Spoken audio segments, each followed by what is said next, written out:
मित्रांनो, कर्वेनगर ते सिंहगड रस्ता आणि कोथरूड भागातील वाहतूक कोंडी दूर करण्याच्या हेतूने सन सिटीपासून कर्वेनगरपर्यंत पूल बांधायला मंजुरी मिळाली आहे। सुरुवातीला कंत्राटदार दिवाळीखोरीत निघाले असल्याने काम सुरू न ठेवता आल्यामुळे निविदा प्रक्रिया रद्द केली होती। तर मित्रांनो, जर तुम्ही चॅनलवर नवीन असाल तर चॅनलला सबस्क्राईब करा आणि आपण वळूयात व्हिडिओकडे। या प्रक्रियेला पुन्हा मंजुरी देण्यात आली असून विजय पटेल या नवीन कंत्राटदाराने 12% कमी दराने काम हाती घेतले असल्याने पुन्हा कामाला सुरुवात होण्याचा मार्ग मोकळा झाला आहे। या पुलाच्या बांधकामासाठी तब्बल 37 कोटी 4 लाख रुपये खर्च येणार आहे। पुणे महापालिका स्थायी समितीसमोर प्रस्ताव मांडल्यानंतर मंजुरी दिली। कोरेगाव पार्क व कॅम्प परिसराला जोडण्यासाठी सार्वजनिक बांधकाम विभागाने बांधलेला 49 वर्षे पूर्वीचा साधू वारफानी पूल पाडून त्या जागी नवीन पूल उभारण्यात येईल।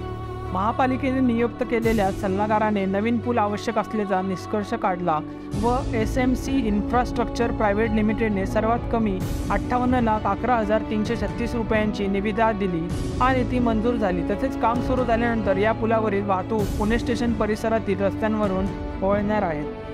पावसाळ्याचा काळ वगळून हा प्रकल्प पूर्ण होण्यासाठी 24 महिने लागतील व बांधकाम कालावधीत पर्यायी मार्गाचा वापर केला जाईल। तसेच पिंपरी चिंचवड महानगरपालिका पुणे व पिंपरी चिंचवड शहराला जोडण्यासाठी बोपोडी ते औंध दरम्यान मुळा नदीवर पूल बांधला जाणार आहे। एकूण 36.25 कोटी रुपयांच्या 18.13 कोटी रुपयांच्या 50% खर्चाचा समावेश पुणे महापालिका करेल। तर मित्रांनो, व्हिडिओ तुम्हाला माहितीपूर्ण वाटला असेल तर चॅनलला सबस्क्राईब करण्यास विसरू नका।